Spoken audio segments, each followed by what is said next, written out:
Hello friends, welcome to the Maya Maya YouTube channel. உங்கள் எல்லாரையும் நம்ம மாயா மாயா யூடியூப் சேனல் மூலமாக மறுபடியும் சந்திக்கிறதுல எனக்கு ரொம்ப ரொம்ப சந்தோஷம் ஃப்ரெண்ட்ஸ். எல்லோரும் எப்படி இருக்கீங்க?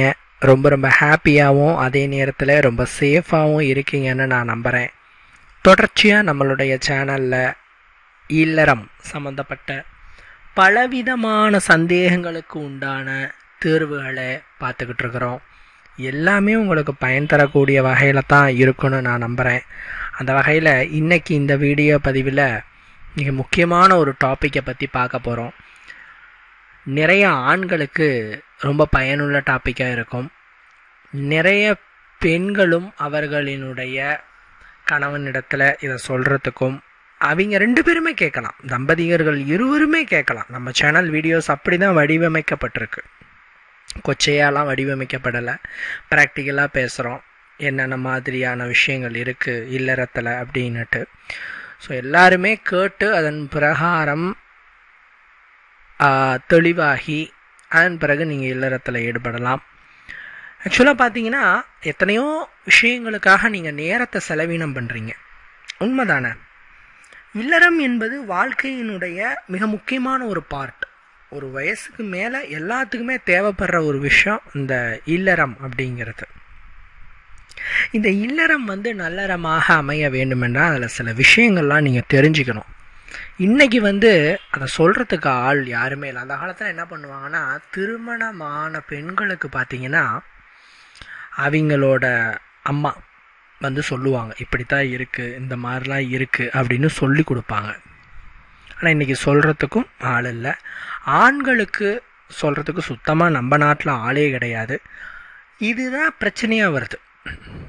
ஏன்னா சொல்ல முடியாத போது அவங்க அதை கற்றுக்கிற விதங்கள் தவறாக வந்துடுச்சுன்னா தான் பிரச்சனை ஏற்படுது. ஸோ நம்ம சேனலில் போடுற வீடியோக்கள் எல்லாமே எப்படி அந்த விஷயத்தை நாம் அணுகணும், இப்போ இல்லறத்தில் என்னால் முடியல, நீண்ட நேரம் என்னால் இருக்க முடியலன்னா எப்படி இருப்பது அப்படிங்கிறத ஒரு டீசெண்டாக சொல்கிறோம். ஸோ தயவு செஞ்சு வீடியோக்களை ஸ்கிப் பண்ணாதீங்க. நிறைய பேர் அந்த தவறை பண்ணுறீங்க, ரொம்ப நீண்ட பதிவாக இருக்குங்க அப்படிங்கிறாங்க. தப்பு ஒன்றுமே இல்லையே. நீண்ட நேரம் நீங்கள் இல்லறத்தில் இருக்கணும்னா இந்த நீண்ட பதிவை கேட்குறதுல தப்பு இல்லை. ஏன்னா ஒவ்வொரு நொடியுமே உங்களுக்கு பலன் தரக்கூடிய விஷயத்தை தான் நாம் சொல்கிறோம், வீண் கதையெல்லாம் பேசலை. அதனால் அழகாக ஒரு ஹெட்ஃபோன் போட்டுட்டு அழகாக உட்காந்து அழகாக விஷயத்தை கேளுங்க, தப்பே கிடையாது, சரிங்களா? அதனால் வீடியோக்களை முழுமையாக பார்த்துட்டு உங்களுடைய முழு ஆதரவை எங்களுக்கு கொடுங்க அப்படின்னு நாம் சொல்கிறோம். இது என்னுடைய வேண்டுகோளாகவே நான் வைக்கிறேன். இப்போ அந்த வகையில் என்ன விஷயத்தை பார்க்க போகிறோம் அப்படின்னா, நிறைய ஆண்கள் இன்னைக்கு சொல்லக்கூடிய விஷயம் என்னன்னா, என்னால் நீண்ட நேரம் இல்லறத்தில் இருக்க முடியல. சிலர் அவங்களோட துணையே சொல்கிறாங்க, என்னங்க சீக்கிரமாக முடிஞ்சு போச்சே, இன்னும் கொஞ்சம் நேரம் தான் நல்லா இருக்குமே அப்படின்ட்டு இன்னைக்கு சொல்கிற அளவுக்கு வந்துடுச்சு. சில பேர் சொல்லவும் செய்கிறாங்கன்னுட்டு வருத்தப்படுறாங்க. ஏங்க எனக்கு மட்டும் இப்படி அப்படின்னு ரொம்ப ஒரு உளவியல் ரீதியான ஒரு பிரச்சனைக்குள்ள ஆண்கள் போகிறத பார்க்க முடியுது. இது குறிப்பாக ஒரு ஏஜ்க்கு மேலே ஏற்படுது. இன்னைக்கு இளைஞர்களுக்கும் அந்த பிரச்சனை இருந்தாலும் கூட ஒரு 40க்கு மேலே இருக்கிற ஆண்களுக்கு தான் இது பெருசாக இருக்குது. 40க்கு மேலே இருக்கிற ஆண்களை பற்றி தான் இந்த வீடியோஸில் நிறைய விஷயங்கள் சொல்ல போகிறேன். அதாவது இந்த இல்லறம் என்பது மனம் சம்மந்தப்பட்டது. என்னங்க திடீர்னு மனம்னு சொல்லிட்டீங்க, இது உடல் சம்மந்தப்பட்டது தானே அப்படின்னு கேட்டால் கிடையவே கிடையாது. மனம் சம்மந்தப்பட்டது. மனம் அங்கு கரெக்டாக இல்லை அப்படின்னு சொன்னால், மைண்டு உங்களுக்கு அந்த இடத்துல கரெக்டாக இல்லை அப்படின்னு சொன்னால், உங்களோட துணையோட உங்களால் சந்தோஷமாக இருக்கவே முடியாது. சமீபத்தில் ஒரு திரை விமர்சனத்தை பார்த்தேன். அந்த நபர் பார்த்தீங்கன்னா நிறைய பெண்களோட இல்லறத்தை வைப்பார், ஆனால் தன்னுடைய மனைவியோட இருக்க மாட்டார். ஏன்னா அவரோட மனைவியை பார்க்கும்போது அவருக்கு அவருடைய அம்மாவின் முகஜாடை ஞாபகம் வருவதாக இருக்கும். ஸோ அந்த பொண்ணுகிட்ட நெருங்கவே மாட்டார். இப்போ இதிலிருந்து நீங்கள் ஒரு விஷயத்தை நல்லா தெரிஞ்சுக்கலாம். என்ன, இல்லறம் என்பது உளவியல் சம்மந்தப்பட்டது, மனம் சம்மந்தப்பட்டது. அதனால தான் நான் ரொம்ப டீப்பாக இப்போ ரீசெண்டாக சொல்லிக்கிட்டே இருக்கேன். என்னென்னா, திருமணம் பண்ணுறீங்க அப்படின்னு சொன்னால் பொண்ணுக்கிட்ட பையனை பிடிச்சிருக்கான்னு கேட்கணும். பையன்கிட்ட பொண்ணை பிடிச்சிருக்கான்னு கேட்கணும். இல்லைங்க அதெல்லாம் கட்டிக்கிட்ட வேட்டி சரியாயிடுங்க, அதெல்லாம் போக போக சரியாயிடுங்க. இந்த ஒரு மனநிலையில் இனிமேல் வராதிங்க. ஏன்னா காலம் மாறிடுச்சு. கணவன் வந்து அடித்தாலும் முடித்தாலும் வாழ்கிற காலம்லாம் ஓடிடுச்சு. மனைவி என்ன சொன்னாலும் குடும்பத்துக்காக தாங்கி நிற்கிற ஆண்களுடைய காலமும் போயிடுச்சு. இன்றைக்கி அவங்க சுதந்திரத்தை தான் விரும்புகிறாங்க, கல்யாணமே வேணாங்கிறாங்க. கல்யாணம் பண்ணுறவங்களோட எண்ணிக்கை ரொம்பவே குறைஞ்சி போச்சு சமீப காலத்தில். எதுக்கு நான் கல்யாணம் பண்ணோம், இன்னொருத்தனுக்கு எதுக்கு நான் அடிமையாக இருக்கணும், இருக்கிற வரைக்கும் ஜாலியாக இருந்துட்டு போகிறேன், சம்பாதிக்கிற பணம் இருக்குது, நான் சந்தோஷமாக என்ஜாய் பண்ணுறேன் அப்படிங்கிற காலம் இன்றைக்கி வந்துடுச்சு. அதனால் தயவு செஞ்சு மனம் ஒத்து திருமணம் பண்ணுங்க. இந்த மனம் ஒத்துதல், மனம் விருப்பப்பட்டு திருமணம் பண்ணும்போது தான் அந்த இடத்துல இல்லறம் நல்லறமாக வருது. ரீசெண்டாக ஒருத்தரை பார்த்தேன், என்னோட மனைவிகிட்ட நான் இருக்கணுமேனு இருக்கிறேங்க, அதுவும் மாதத்துக்கு ஒரு தாட்டி 2 தாட்டி அவ்வளோதான். குழந்தை கொடுக்கணுன்னு ஒரு குழந்தைய கொடுத்தேன், அதுக்கப்புறம் மாதத்துக்கு ஒரு தாட்டி இருக்கேன் அப்படின்னு. இது எவ்வளோ தவறு, அந்த பெண்ணுக்கு செய்கிற ஒரு ஒரு அவமானம் இல்லையா? ஏன்னு கேட்டால் என்னோட மனைவி வந்து உடல் வந்து பருமனாக இருக்கிறாங்க, ரொம்ப பருமனாக இருக்கிறாங்க, அதனால் பிடிக்கல. ஏங்க கல்யாணம் பண்ணுறதுக்கு முன்னாடி என்னங்க ஆச்சு? அதை சொல்லி தானே கல்யாணம் பண்ணியிருப்பாங்க, அதை நீங்கள் பார்த்து தானே கல்யாணம் பண்ணியிருப்பீங்க. அப்படியே உடல் பருமனாக தான் எக்ஸசைஸ் இருக்குது, அதுக்குரிய ட்ரீட்மெண்ட் இருக்குல்ல, அதை பற்றிலாம் பேச மாட்டேங்கிறார். நோங்க எனக்கு பிடிக்கல. இது ஆண்களை மட்டும் நாம் குறை சொல்ல முடியாது. இன்றைக்கி பெண்களும் இந்த ஒரு விஷயத்த சொல்கிறாங்க. ஆண் வந்து நல்லவனாக இருக்கானா, ஒழுக்கமானவனாக இருக்கானா, ஒரு பெண்ணுக்கு மரியாதை கொடுக்குறவனா இருக்கிறானா, நல்ல குடும்பத்தை சேர்ந்தவனா இருக்கிறானா, இதெல்லாம் பார்க்கறது இல்லை. இவங்க எதை வச்சு செலக்ட் பண்ணுறாங்கன்னே தெரிய மாட்டேங்குது. சில பெண்களுக்கு அவர்களுடைய கணவன் பிடிக்கல அப்படின்னா கடைசி வரைக்கும் அவர்களும் அட்ஜஸ்ட்மெண்ட் பண்ணுறதில்ல, இல்லறத்தை ஒத்துக்கிட்டு நடத்துறது இல்லை. இது வந்து காமனாக போயிட்டுருக்கு இன்றைக்கி. அதனால் நான் சொல்கிறது, இல்லறம் நல்லறமாக அமையணும்னா ஸ்டார்டிங்லேயே புள்ளி வைக்கிற ஸ்டேஜிலேயே கரெக்டான துணையை 2 பேருடைய சம்மதத்தோட சேர்த்து வைக்கிறது மிக முக்கியம். அடுத்த விஷயம் என்னன்னா, ஆண்கள் வந்து ஒரு குறிப்பிட்ட ஏஜுக்கு மேலே அவங்களுக்கு தளர்வு ஏற்படும். பொதுவாக ஆண் வந்து எல்லா விஷயத்திலுமே இந்த இயற்கை வந்து சாதகமானதாக தான் படைச்சிருக்கு. பெண்ணை விட ஆணினுடைய வாழ்க்கை முறை ரொம்ப ஈஸி. ஒரு பொண்ணுக்கு இருக்கிற உளவியல் ரீதியான கஷ்டம், உடல் ரீதியான கஷ்டம் ஆகியவை ஒரு ஆணுக்கு இருக்கிறது இல்லை. சரிங்களா? ஒரு ஆணுக்கு பீரியட்ஸ் இருக்கிறது இல்லை, ஒரு ஆணுக்கு பிரசவ வலி இருக்கிறது இல்லை, ஒரு ஆணுக்கு உளவியல் ரீதியாக வந்து ரொம்ப பெரிய கஷ்டங்கள் வந்ததுன்னா அதை வந்து சால்வ் பண்ணுற கெப்பாசிட்டி ஆண்களுக்கு கண்டிப்பாக கிடையாது. ஒரு பெண்ணுக்கு தான் அந்த கெப்பாசிட்டி இருக்குது. அந்த ரீதியான விஷயமும் ஆணுக்கு இல்லை. இந்த மாதிரி ஆண் வந்து எப்பயுமே ஒரு ரகம். ஆனால் ஒரு பொண்ணு அப்படிங்கிறவங்க பார்த்தீங்கன்னா நிறைய அழுத்தங்களை வந்து இயற்கையாகவே கொடுத்துருக்குது. ஆனால் அதே நேரத்தில் தான் பார்த்தீங்கன்னா இந்த இல்லறத்தையும் ஆண்களுக்கு இயற்கை அதிகமாக கொடுத்துருக்கு. ஒரு ஆண் தன்னுடைய சாகும் காலம் வரை, இப்போ நாளைக்கு சாகிறாருன்னா இன்னைக்கு வரைக்கும் அந்த ஆணால் ஒரு குழந்தையை கொடுக்க முடியும் ஒரு பொண்ணுக்கு. ஆனால் ஒரு பொண்ணுக்கு ஒரு குறிப்பிட்ட ஏஜுக்கு மேலே பீரியட்ஸ் நிற்கும். பலவிதமான எண்ணங்கள், அதாவது சில பேருக்கெல்லாம் குழந்தை பிறந்ததுக்கப்புறம் எண்ணமே இருக்காது. குழந்தை வந்துருச்சுங்க என்னங்க போயிட்டு அப்படிங்கிற எண்ணத்துக்கே வந்துடுவாங்க.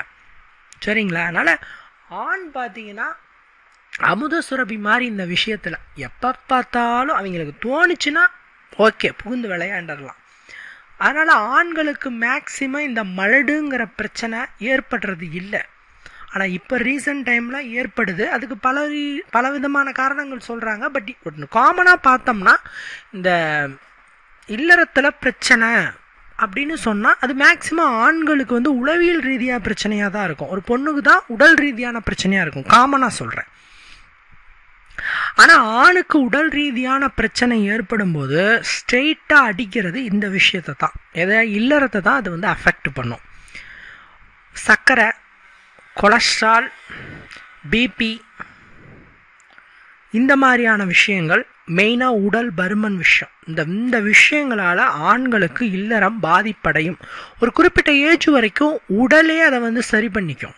ஒரு 40 வயசுக்குள்ளே நீங்கள் இருந்தீங்கன்னா அப்போ பார்த்தீங்கன்னா கொலஸ்ட்ராலும் கண்ட்ரோலில் இருக்கும், சுகரும் கண்ட்ரோலில் இருக்கும், உடல் பருமனும் பார்த்தீங்கன்னா ஓரளவுக்கு உடலே பார்த்தீங்கன்னா அதுக்குரிய வேலையை செஞ்சு கண்ட்ரோல் வச்சுக்கும். 40 வயசுக்கு மேலே உடலில் இருக்கிற மிஷின்ஸ் எல்லாமே சோர்வு அடைஞ்சிடும் போது என்ன ஆகும்? ஆட்டோமேட்டிக்காக சில பல பிரச்சனைகள் அதிகமாகும் போது அது இல்லறம் சம்மந்தப்பட்ட விஷயத்தில் அடிக்கும். குறிப்பாக 40 வயசுக்கு மேலே இருக்கிறவங்களுக்கு இந்த சுகர் கம்ப்ளைண்ட் வந்ததுன்னா கண்டிப்பாக அவங்களுக்கு இல்லறம் பாதிப்பு அடையும். பல ஆண்கள் வந்து சொல்கிறாங்க, 1 வருஷத்துக்கு முன்னாடி 2 வருஷத்துக்கு முன்னாடி நல்லா இருந்தேங்க, பட் இந்த சுகர் டேப்லெட் சாப்பிட்ற ஆரம்பித்ததில் இருந்து அல்லது சுகருக்கு ட்ரீட்மெண்ட் பார்த்ததுலேருந்து அல்லது பிபிக்கு கொலஸ்ட்ராலுக்கு ட்ரீட்மெண்ட் பார்த்ததுலேருந்து என்னால் ஈடுபட முடியலன்னா அந்த டேப்லெட்டோட விஷயங்கள் இங்கே அஃபெக்ட் பண்ண வாய்ப்புகள் நிறைய இருக்குது. ஆனாலும் அதை உங்களால் சரி செய்ய முடியும். ஏன்னா உளவியல் ரீதியானது தான் மேக்சிமம், 80% மன ரீதியானது. ஆனால் அது அடிக்கடி சொல்லுவேன், குச்சி போட்டுக்கிட்டு நடக்கிற கிழவங்கூட 60 70 80 வயசு கிழவங்கூட என்னால் முடியுங்கிற எண்ணத்தில் இந்த இல்லறத்துக்குள்ளே நுழைஞ்சா அந்த கிழவனுக்கு எத்தனை உடல் ப்ராப்ளம் இருந்தாலும் சரி ஓரளவுக்கு விளையாண்டு சாதிச்சிட முடியும். அதனால் திங்க் எனக்கு இந்த பிரச்சனை இருக்குது, எனக்கு சர்க்கரை இருக்குது, எனக்கு கொலஸ்ட்ரால் இருக்குது, எனக்கு இந்த பிரச்சனை இருக்குன்னு மன ரீதியாக நீங்கள் உங்களை நீங்களே டிகிரேட் பண்ணிக்காதீங்க, முடியாதுன்னு நினைக்காதீங்க. முன்னால் முடியும் தம்பின்னு உங்கள் தம்பிக்கு நீங்கள் சொல்லிக்கிட்டே இருக்கணும்.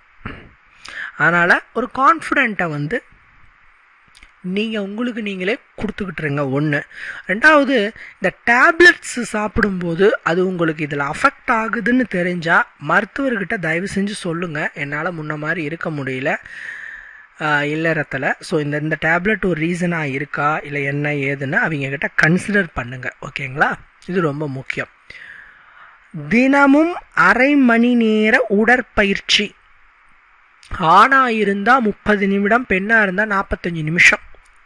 சரிங்களா? உடற்பயிற்சினா எதுனாலும் செய்யலாம். ரன்னிங் பண்ணலாம், சைக்கிளிங் பண்ணலாம், ஸ்கிப்பிங் பண்ணலாம், எதுனாலும் சரி ப்ராப்பராக பண்ணணும். அதுவும் நான் செய்யறேன்ட்டு எப்படினாலும் செஞ்சிடக்கூடாது. ப்ராப்பராக அதுக்குரிய ஸ்டெப் என்னவோ அதன் பிரகாரம் செய்யணும். தினம் அரை மணி நேர உடற்பயிற்சி ஆண்கள் செய்ய ஆரம்பித்தார்கள் என்றால் மேக்சிமம் ஒரு 3 மாதத்துலேயே உடம்பு எப்பேற்பட்ட பிரச்சனையில் இருந்தாலும் இந்த விஷயத்துக்கு தயாராகிடும். ஒரு கணக்கு என்ன சொல்லுதுன்னா, தினமும் ஒரு ஆண் அரை மணி நேரம் நடக்கிறான் என்று சொன்னால் அவனுக்கு இந்த டெஸ்டோஸ்டிரான், இதுதான் பார்த்தீங்கன்னா ஆண்களுக்கு அந்த உணர்வை அதிகப்படுத்துகிற ஒரு ஹார்மோன். இந்த டெஸ்டோஸ்டிரான் அதிகமாக சுரக்க தொடங்கும். தினம் அரை மணி நேரம் நடக்கணும். நீங்கள் வந்து நடக்கலாம், சைக்கிளிங் பண்ணலாம், ஜிம்முக்கு போகலாம், அது உங்கள் விருப்பம். டெய்லி 1/2 hour உடற்பயிற்சி. அதுவும் 40 வயதுக்கு மேலே இருக்கிறவங்க கம்பல்சரி உடற்பயிற்சியை தவிர்க்கவே கூடாது. உடற்பயிற்சி செஞ்சே ஆகணும். இது அவர்களுக்கு பல விதத்தில் உதவி செய்யும். 3 மாதம் உடற்பயிற்சி செஞ்சீங்கன்னா, அதுக்கு நான் உடற்பயிற்சி செய்கிறேன், நான் வந்து எதனாலும் சாப்பிட்லாமா எப்படினாலும் இருக்கலாமான்னா சாப்பாட்லேயும் கொஞ்சம் கண்ட்ரோலில் இருக்கணும். இன்றைக்கி துரித உணவுகள் அதிகமாகிடுச்சு. அதே மாதிரி வரைமுறை இல்லாமல் டயட் இல்லாமல் சாப்பிட்ற விஷயங்கள்லாம் அதிகமாகிடுச்சு. சாப்பிட்றது தப்பு இல்லைங்க, அதுக்கு கட்டுப்பாடுகளை தெரிஞ்சு எல்லாத்தையும் சாப்பிடணும். நைட்டு சாப்பிடக்கூடாதுன்னு தெரியுது, அதாவது ராத்திரினா ஒரு 12 மணி 1 மணிக்கு நான்வெஜ் சாப்பிடக்கூடாது, கடின உணவுகளை எந்த சாப்பாடுமே சாப்பிடக்கூடாது. அப்படி தெரிஞ்சே சாப்பிட்றவங்கள போய் நம்ம என்ன சொல்கிறது? அதனால் சில விஷயங்களை நாம் தெரிந்து கொண்டு அது செய்யக்கூடாதுன்னா செய்யக்கூடாது.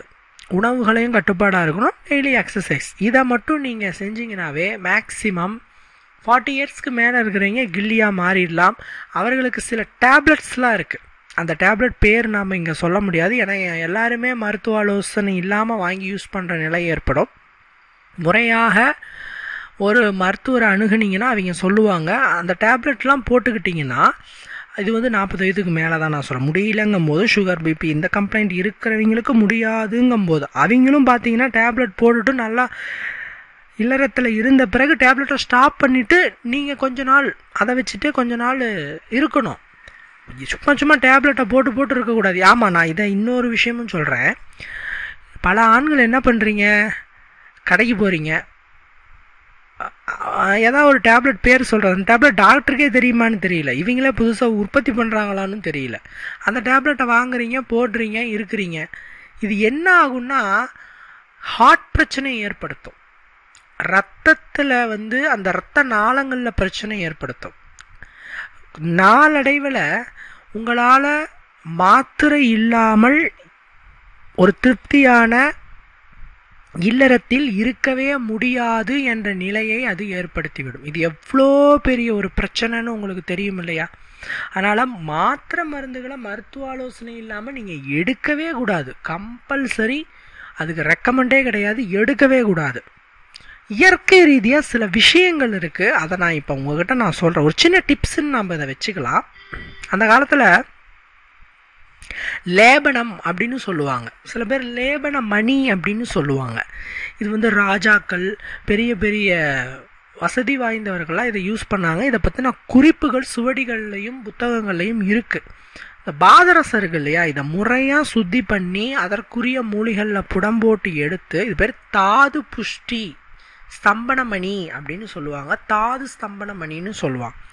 இதை நம்ம வாயில் வச்சுக்கிட்டோம் அப்படின்னு சொன்னால் உங்களுடைய தாது, அதாவது பார்த்தீங்கன்னா உங்களுடைய அந்த வெள்ளையன் பார்த்தீங்கன்னா மணி மாதிரி கட்டி ஆயிடுவார். நீங்கள் எவ்வளவு நேரம் தாம்பத்தியம் நீங்கள் இருந்தாலும் உங்களுக்கு வெளியே வரவே வராது. நீண்ட நேரம் இருந்தாலும் எழுச்சி குறையாது, சோர்வு ஏற்படாது, உத்வேகம் குறையாது. இருக்க இருக்க இருக்க இருக்க இன்னும் நீடித்த நேரம் போயிட்டே இருக்கும். இந்த ஒரு விஷயம் வந்து அந்த அந்த ஸ்தம்பன மணிக்கு உண்டு. இந்த ஸ்தம்பன மணி செய்கிறவங்க இப்போ இல்லை. அதை பற்றின குறிப்புகள் இருந்தாலும் பாதரசத்தை முறையாக பயன்படுத்தலைன்னா அது விஷம், வேறு மாதிரியான விளைவுகள் அது ஏற்படுத்தும். அதனால் குறிப்புகள் இருக்குது. பட் நம்ம கண்ணுக்கு தெரிஞ்ச நிறைய சித்த வைத்திய நூல்களில் சொல்லக்கூடிய விஷயங்கள் அப்படின்னு சொன்னால், நம்ம கண்ணுக்கு எதிரில் இருக்கிற ஸ்தம்பனமணி சின்ன வெங்காயம். இந்த சின்ன வெங்காயம் இயற்கை நமக்கு கொடுத்த கொடை. குறிப்பாக திருமணமான இளைஞர்களுக்கு அல்லது ஒரு 40 வயதுக்கு மேலே இருக்கிற வாலிபர்களுக்கு, வாலிபர்னே சொல்லுவோம், 60 வயசாலும் வாலிபர் தான், வயதுங்கிறது நம்பர் மட்டும்தான், உடல் அல்ல. ஸோ அந்த வாலிபம் மறுபடியும் திரும்ப வேண்டும் என்றாலும் சீக்கிரமாக எங்களுக்கு இல்லற முடிந்து விடுகிறது, ரொம்ப சீக்கிரமாக முடிஞ்சு போயிடுதுங்க. ஆரம்பிக்கிறதும் தெரியல, முடியறதும் தெரியல அப்படின்ட்டு வருத்தப்படுறவங்க நிறைய பேர் இருக்காங்க. இந்த மாதிரியான நிலையில் இருப்பவர்களுக்கு இந்த சின்ன வெங்காயம் வரப்பிரசாதம், வரம். அந்த காலத்தில் என்ன பண்ணுவாங்க, திருமணமான தம்பதியருக்கு மோரும் சின்ன வெங்காயமும் கொடுப்பாங்க. இந்த மோரும் சின்ன வெங்காயமும் ஏன் கொடுத்தாங்க அப்படின்னு கேட்டிங்கன்னா, இந்த மோருக்கும் சின்ன வெங்காயத்துக்கும் ஆணினுடைய டெஸ்டோஸ்டிரான் அதிகப்படுத்துகிற சக்தி இருக்குது, உடலை குளுமைப்படுத்துகிற சக்தி இருக்குது. இது ரெண்டும் சேரும்போது ஒரு ஆண் வந்து அவரே கம்முன்னு இருந்தாலும் அவரோட தம்பி கம்முன்னு இருக்க மாட்டார், நல்லா புகுந்து விளையாடுவார். இதுக்காக கொடுத்தாங்க. சில சம்பிரதாயங்களில் நான்வெஜ் போடுவாங்க. குறிப்பாக அதில் கோழிக்கறி ரொம்ப ஒரு ஸ்பெஷலான இடத்த வந்து இருக்கும். கோழி சாப்பிடுவதும் கிட்டத்தட்ட ஆண்களுக்கு ரொம்ப நல்லது. ஆண்கள் கோழி இப்போ இந்த கோழிக்கறி சாப்பிட்றது, நான்வெஜ் சாப்பிட்றதே ரொம்ப நல்லது. இந்த விஷயத்துக்கு, இந்த சமாச்சாரங்களில் கில்லியாக இருக்கணும்னா நான்வெஜ் சாப்பிட்ணும், சரிங்களா? அதுதான் வந்து உடலுக்கு தேவையான ப்ரோட்டீன்ஸு, அதே மாதிரி ஆணினுடைய டெஸ்டோஸ்டிரான் அளவை அதிகப்படுத்துறதுக்கு இதெல்லாம் உதவி செய்யும். அதனால் இந்த சின்ன வெங்காயத்தை ஒன்று எடுத்துக்கணும், அதிகமாக சாப்பிடுங்க. 40 வயதுக்கு மேலானவங்க டெய்லி 4 சின்ன வெங்காயம் உணவில் சேர்க்குறீங்க, ரைட்டு. இன்றைக்கெல்லாம் பெரிய வெங்காயம் சேர்க்குறீங்க, பட் சின்ன வெங்காயத்தை உணவில் அடிக்கடி சேர்த்துக்கோங்க. ராவாவே 4 வெங்காயம் பார்த்தீங்கன்னா பழைய சாதம் இருந்தால் கடிச்சிக்கிட்டு குடிக்கலாம், மோரோட குடிக்கலாம், சுட்டு சாப்பிடலாம். தினம் 4 சின்ன வெங்காயம் உள்ளுக்கு எடுத்துக்கொள்ள வேண்டும். 1. 2வது பார்த்தீங்கன்னா, இந்த சின்ன வெங்காயத்தை தோல் உளிச்சிட்டு வாயில் வச்சுட்டு பல்லில் ஒரு சின்ன கடி கடிச்சிட்டு அந்த திரவம், அந்த ஒரு லிக்விட் அது லைட்டாக வாயில் இருக்கும்போது அது ஏறும், உங்களோட தலைக்கு லைட்டாக ஏறும். அந்த சமயத்தில் நீங்கள் இல்லறத்தில் ஈடுபடலாம். இது உங்களோட வாயில் இருக்கும்போது அது ஒரு லேபன மணியாக செயல்படும். அது என்ன பண்ணுன்னா, உங்களுடைய அதீத உணர்வை மட்டுப்படுத்தி உங்களோட வெள்ளையன் வெளியேறுவதற்குண்டான நேரத்தை அபரிவிதமாக கண்ட்ரோல் பண்ணி கொடுக்கும். ஸோ உங்களுக்கு நீண்ட நேரம் வேணும்னா மருந்து மாத்திரை அது இதுன்னு தேவையில்லை. ஒரு சின்ன வெங்காயத்தை எடுத்து வாயில் வச்சு பல்லில் கடிச்சிக்கிட்டு அந்த சாறு இறங்க நீங்கள் எச்சு கூட விழுங்கணுங்கிறதுல வாயிலே இருக்கலாம், இறங்க நீங்கள் ஈடுபட்டீங்கன்னா ஒரு நீண்ட நேரம் உங்களால் இருக்க முடியும், நல்ல மாற்றத்தையும் உங்களால் பார்க்க முடியும். சரிங்களா? அதனால் சின்ன வெங்காயம் யூஸ் இது எல்லாரும் பயன்படுத்தலாம். 40 வயதுக்கு மேலே இருக்கிறவங்களும் பயன்படுத்தலாம். இளைஞர்களுக்கு தேவைப்படாது, ஏன்னா இளைஞர்கள் இயற்கையாகவே இருக்கலாம். இதனுடைய யூஸ் பண்ணனாலும் யூஸ் பண்ணிக்கலாம், தப்பு இல்லை. இது ஒரு நல்ல மாற்றத்தை கொடுக்கும், நல்ல ஒரு நீண்ட நேரத்தை கொடுக்கும். அதனால் இந்த ஒரு விஷயத்தை நீங்கள் செய்யுங்க. இந்த சின்ன வெங்காயமும் பயன்படும். முன்னாடி சொன்ன விஷயங்கள் எல்லாத்தையும் நினைவில் வச்சுட்டு அதன்படி இல்லறத்தை நல்லறமாக மாற்றி இனிமையாக இருங்கள். இன்னொரு வீடியோவில் நான் உங்களை சந்திக்கிறேன். நன்றி, வணக்கம்.